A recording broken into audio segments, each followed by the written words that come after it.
Everybody, welcome to our instructional video for porch pots. So some of you might have picked up a porch pot kit and brought it home. So in that kit, you're going to find 3 to 4 different of our accent greens. You're going to have your red twig dogwood, your birch, a bow. You're also going to have pine cones, wires, picks, your oasis, and your Fraser fir. So one of the things that we're going to do first is we're going to wire the pine cones. So I'm going to show you how to do that.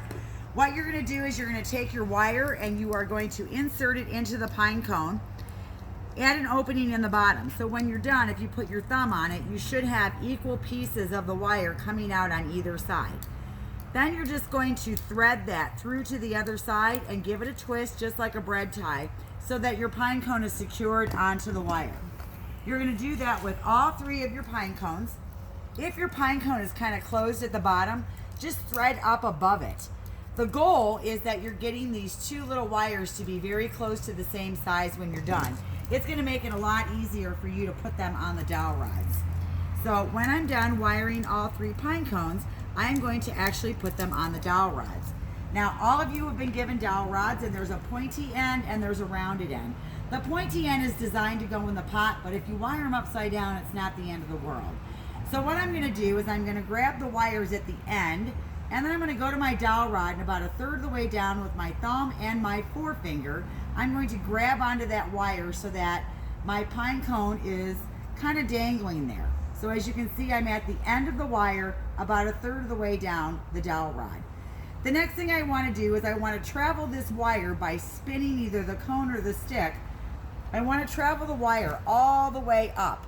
And the reason I want to do this is so that it stays nice and secure. So don't spin your wire all at the same spot. You want to make sure that it goes all the way up and down the stick.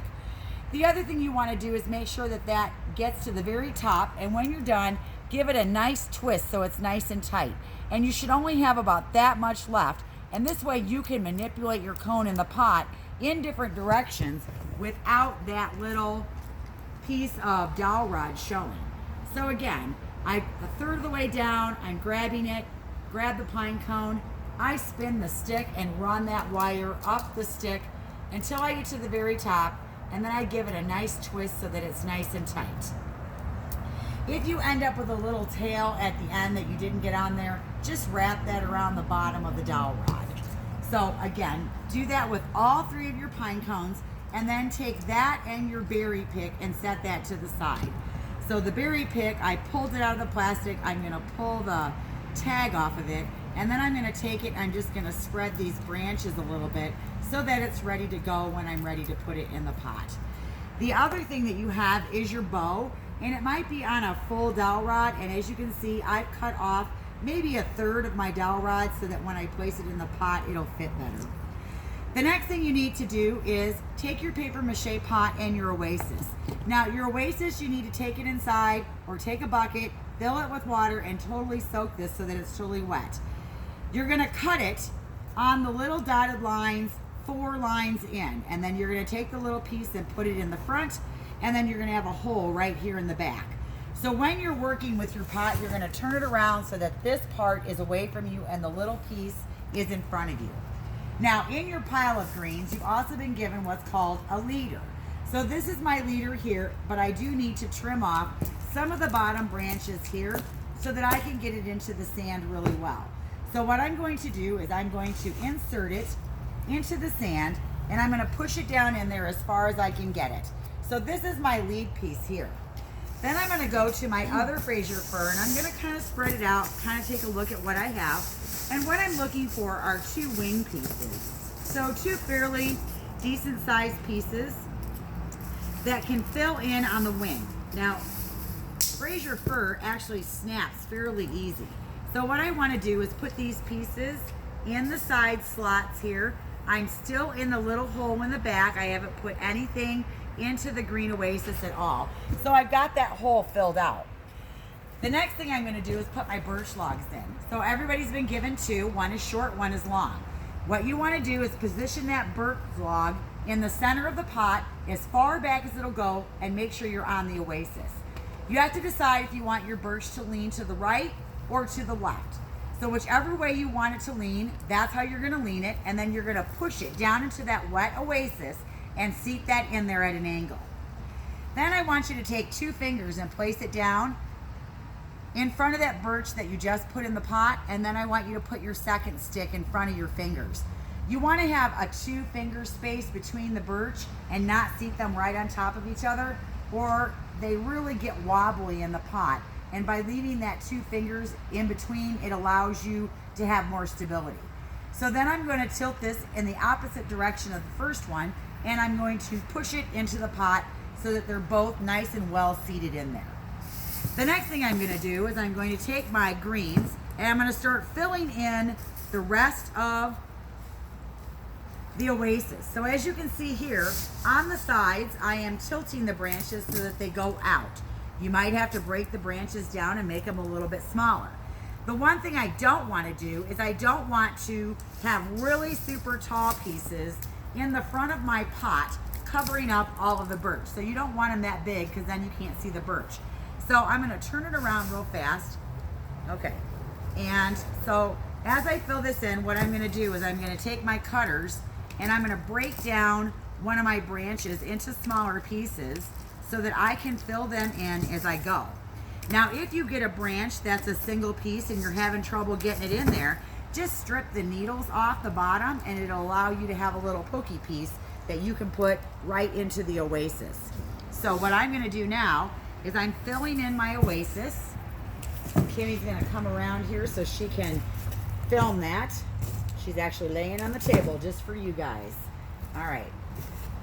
So I'm going to take these small pieces that I broke down. And so like this is too big, so I'm going to break it down into a smaller piece. But now I'm going to use these nice small pieces and I'm going to fill it in all the way to the front. And I'm making sure that I insert it into the oasis. I'm not just sticking it in the holes in the pot. All right, so you might have some leftover. Hopefully I've given you enough that it will fill your pot all the way. Now remember, there's 4 other greens that are going to go in here. So if it's, not 100%, you feel like this is a little sparse, that's actually okay because you've got more things that you're going to put in. So the next green that I'm going to work with is going to be the cedar.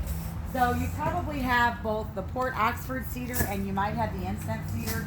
I've made sure that everybody's had at least 4 different kinds of greens. But what you're doing with your other greens is they're accent pieces for your pot and they're not to overwhelm the pot.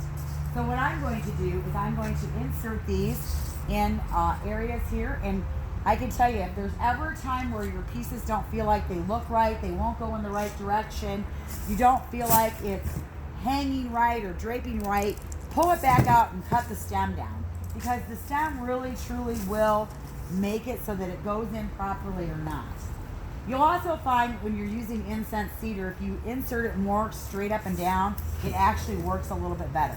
So don't necessarily use every piece that I gave you as long as I gave it to you. I'm always looking to, if I have to, cut them because I want it to be proportionate and look good. So I trim my little other cedar a little bit here and I'm putting a piece on either side. Now, there's a little bit of extra and maybe I'll use that in another project that I'm going to do.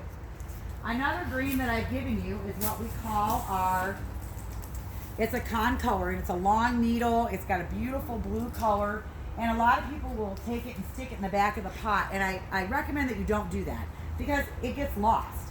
So whenever I do it, I might pull off the bottom branches here so that I can get it in the pot better, but I'm never going to stick it in the back. I like to use it to highlight the birch and the center of the pot. I also like to, if I have smaller pieces, I might put one piece on each side, but I'm just going to put the one piece in here and that's all I need. It's a contrast. It's not to take over the pot. And then the last green that you have in your kit is white pine. So one of the things that I like to do with the white pine is I'm either looking for an area that I can create balance, or I'm looking for an area that maybe I need a little more height. So for example, I have this nice log here and I kind of want to mimic that, and so I'm going to add this piece in alongside here. But one of the things that you can do is move it around to different spots until you actually find the spot that you like. So now that I've got all my greens in the pot, the next thing I'm going to do is I'm going to put my 3 pine cones in. Now you could put these all together in a groupie, or you can split them up however you want to do it. You want to put them in so that you can't see the green pole. And remember, we did them up on the tip so that we can manipulate the direction that they're going, and we can change that. Then I want to put my bow in. So typically the bow is going to go in the center of the pot at the bottom. And so I'm going to put my bow in here, and I'm going to fluff it, make sure my tails are at the bottom. And so like this little piece I think is too long, so I'm just going to snip that off. The other thing too is if you have any cuts and you can see the cut, just take your cutters and give it a 45-degree cut backwards like this so that you can't see the cut mark. So just a 45-degree backwards cut. And then the last thing I'm going to put in is my berry pick, and I'm going to actually put this a little bit off to the side just like that, and I open that up, and then I want to bring that behind my cedar. So that is how you put your porch pot together. While it's not freezing out, you can put it inside another pot. You can set it out just like this. If you want to add a cup of water to it once a week until it freezes, that will help keep your greens fresh longer. Once it freezes, it's good to go. I put my pot out, it's good till April. So I hope this instructional video was helpful, and thank you for your purchase of your porch pot, and have a great time putting it together. Thanks.